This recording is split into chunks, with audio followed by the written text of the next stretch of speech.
Sacco and Felice, New York and New Jersey's premier attorneys at law. Their team brings decades of experience across a wide range of practice areas. Whatever life brings, they're your legal team. From everyday matters to complex cases, they've got you covered with the experience you need and the results you want. Because when life gets complicated, they make it simple. SaccoFelice.com. SACCOFILLAS.com. 2 C's, 2 L's. Listen, all you New Yorkers. Excuse me. Taxi. Okay, man, we're looking around. This is the 77 WABC minicast. Welcome back to the Dick Morris and Doug DePiro show, sponsored by the Patriot Gold Group. I just wanted to say about the climate change story that the entire world, the economies of every major country, were totally impacted by this absolutely phony BS that the world was in the middle of climate change. And this climate change was a disaster. It was totally atypical of history, and that we had to face enormous changes. An entire generation, actually 2 generations of American kids got brainwashed about the importance of climate change. And now it turns out that it was a hoax. And they're all admitting it was a hoax. And, you know, it was obvious if you really just common sense and you sit back. Sometimes you turn the sound off, you can see people lying, you know, the way their body actions are. I mean, where did we go to get our decades back? We don't. Britain basically is still working off climate change, and they forget that they have all this oil in the North Sea. The U.S. was dealing with its hands tied behind its back because we couldn't reduce the oil. We couldn't really let it happen. Entire neighborhoods, entire communities, entire states went into poverty because they couldn't produce oil. You know, I think they couldn't produce because they produced fossil fuels. And when did this end? When this, you know, it ends with a bang, not with a whimper, not with a bang. And we need to just understand that we were taken for a total ride, a total deceit, and it ended up screwing millions of people. You know, Dick, even still, once in a while, I'll get somebody, excuse me, that'll say, oh, no, you don't believe in climate change. It used to be global warming, right? You don't believe in climate change. What, there's something wrong with you? You got to believe it. And they go at me. And those are people that just feel holier than thou, that they know so much more. Yeah. Their morals are so stronger than mine. And that's what that's about. Well, they were taught that in school. And well, no, even before that, even when we were growing up in whatever it was, the 80s, maybe the late 70s, 80s, and you heard about this. Yeah. At first, like I said earlier, yeah, sure, okay, let me look into this. And then I realized this is a lot of bull. It's absolutely... And also, like I said earlier, right when Gore said, "Oh, global warming," then it became climate change. Like, well, they don't. How could you can't change that? Right. You can't have this on your mind and change it that quickly. All right, this is a good story. Mark Wayne Mullen refutes Delaney Hall detainee allegations that reports that there was health violations and whatnot. Department of Homeland Security Secretary Mark Wayne Mullen said that no health violations have been found in the Delaney Hall Immigration Detention Center in Newark, which has become the latest flashpoint of anti-ICE violations. Allegations of inhumane conditions include maggot-infested food, which made Delaney Hall a magnet for protesters. I call them maggot. Right. I call them the maggot protesters, who became increasingly violent. Oh, that's not inhumane for them to be increasingly violent. It's humane, whatever.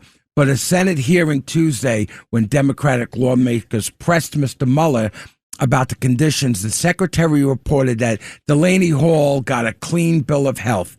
In fact, just recently, the state of New Jersey's health inspectors went in. They didn't find one single violation.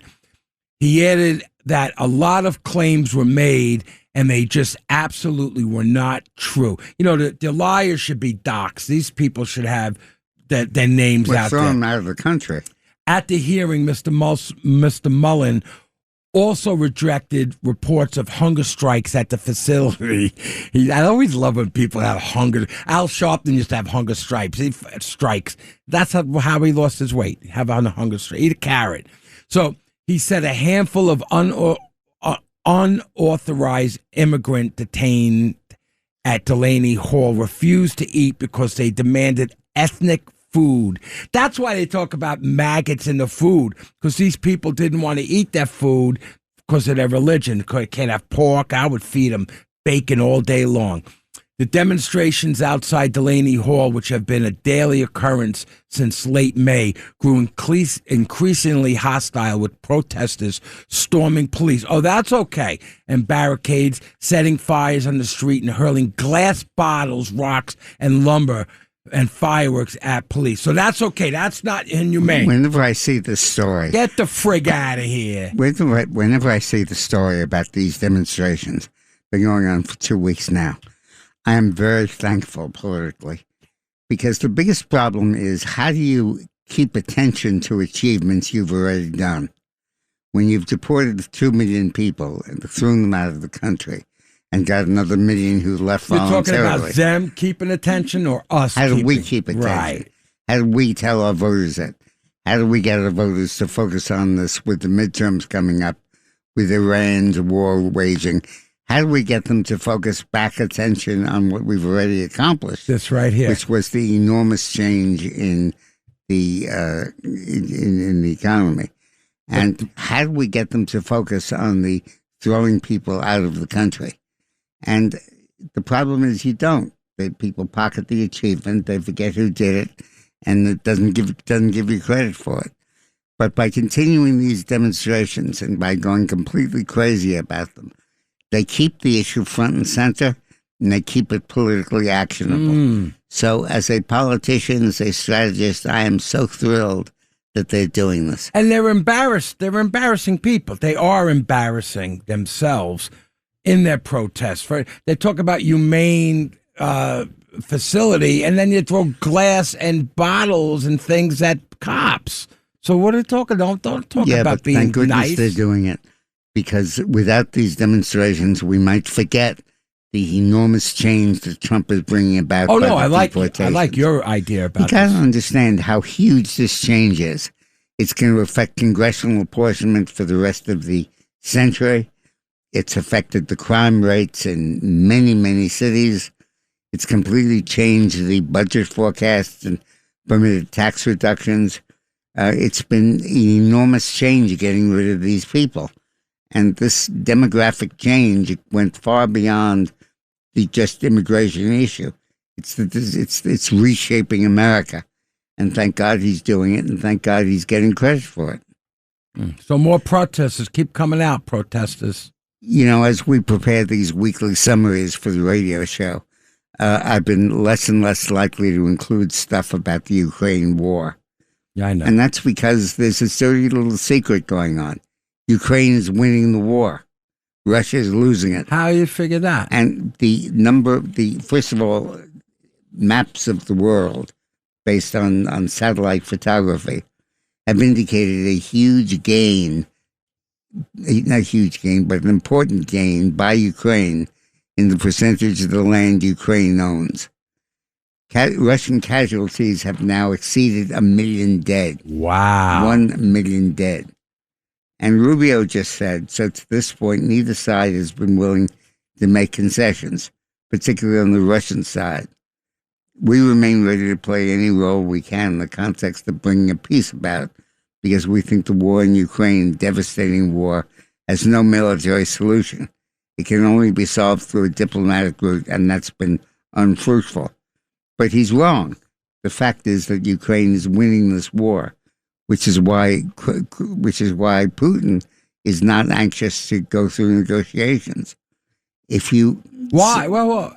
Because Ukraine has changed its tactics in the war. Uh-huh. It no longer fights tank to tank. It fights drones. Guys on the floor? Yeah. On the ground? And drone attacks and very low-cost attacks, which create huge casualties. And the Russian army is not prepared to cope with you this. said Russia lost a solid 1 million people. Yeah. Soldiers. How many did Ukraine lose? Do you know the number? No, but it's not nearly as large. Really? Wow. It's not nearly as large.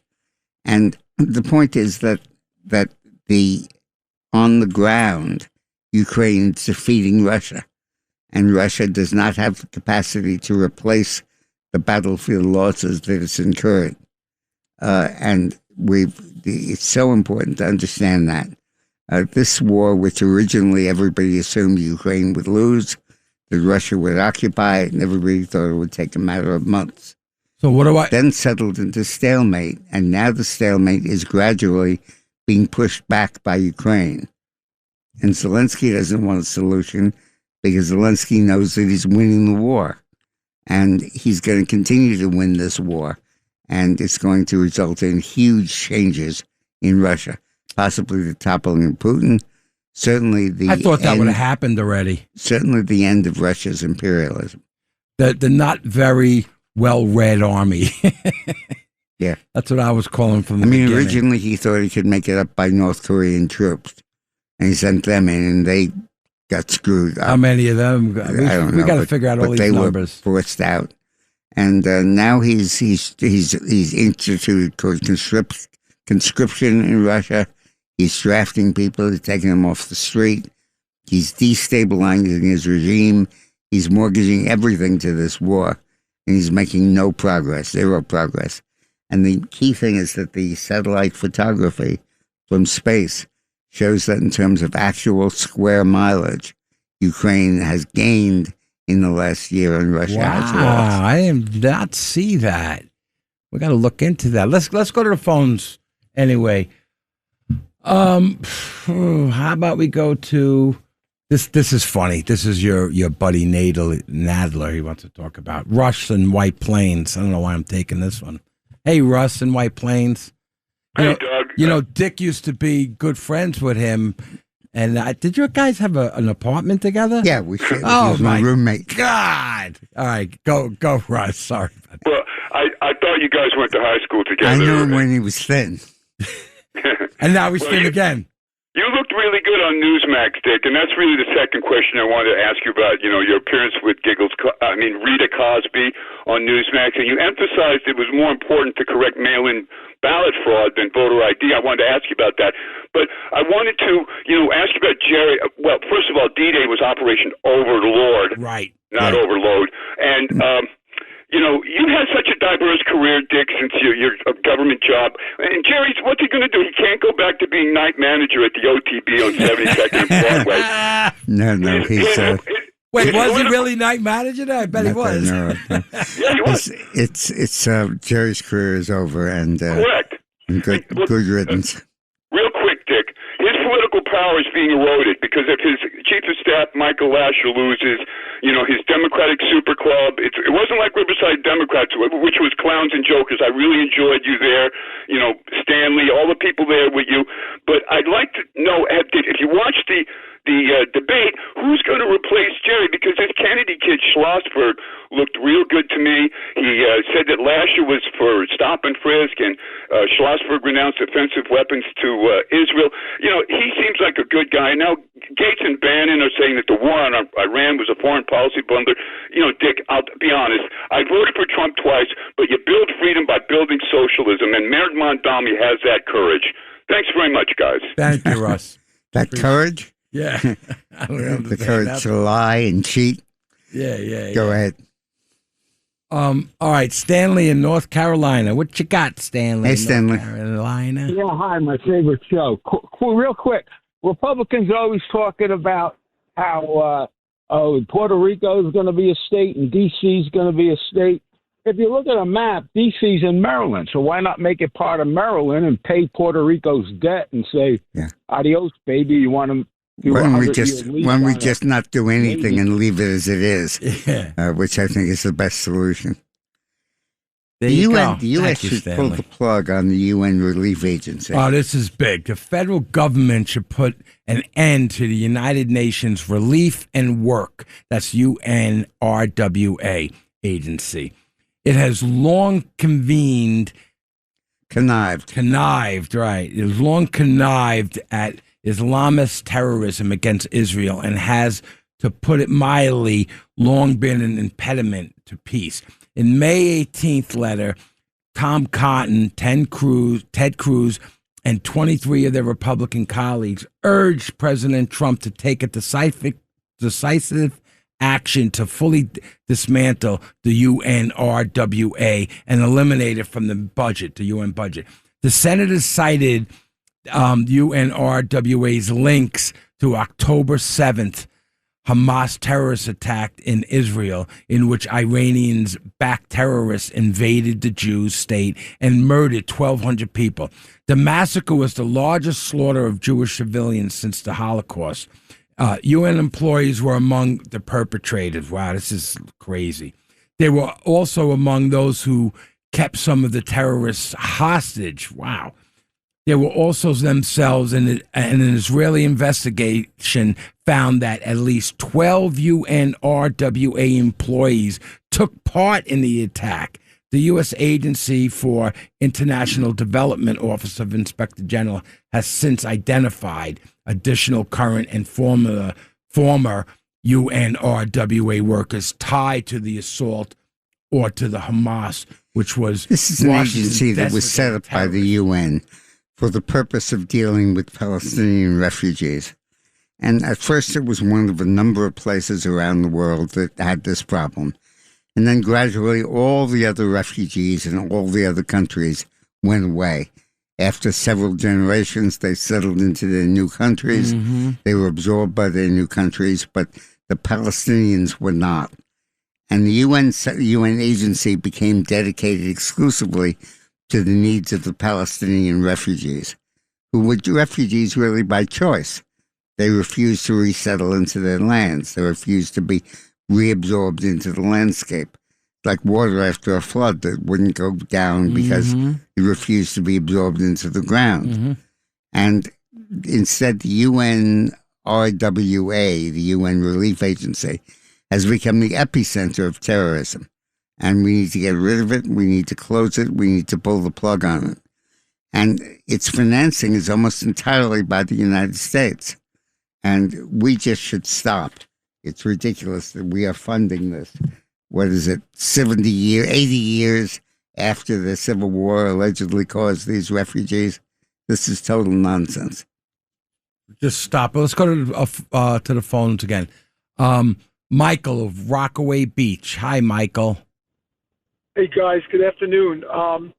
This week, Trump and Basad questioned the free market mechanism of the stock market when it sold off after those employment numbers came out.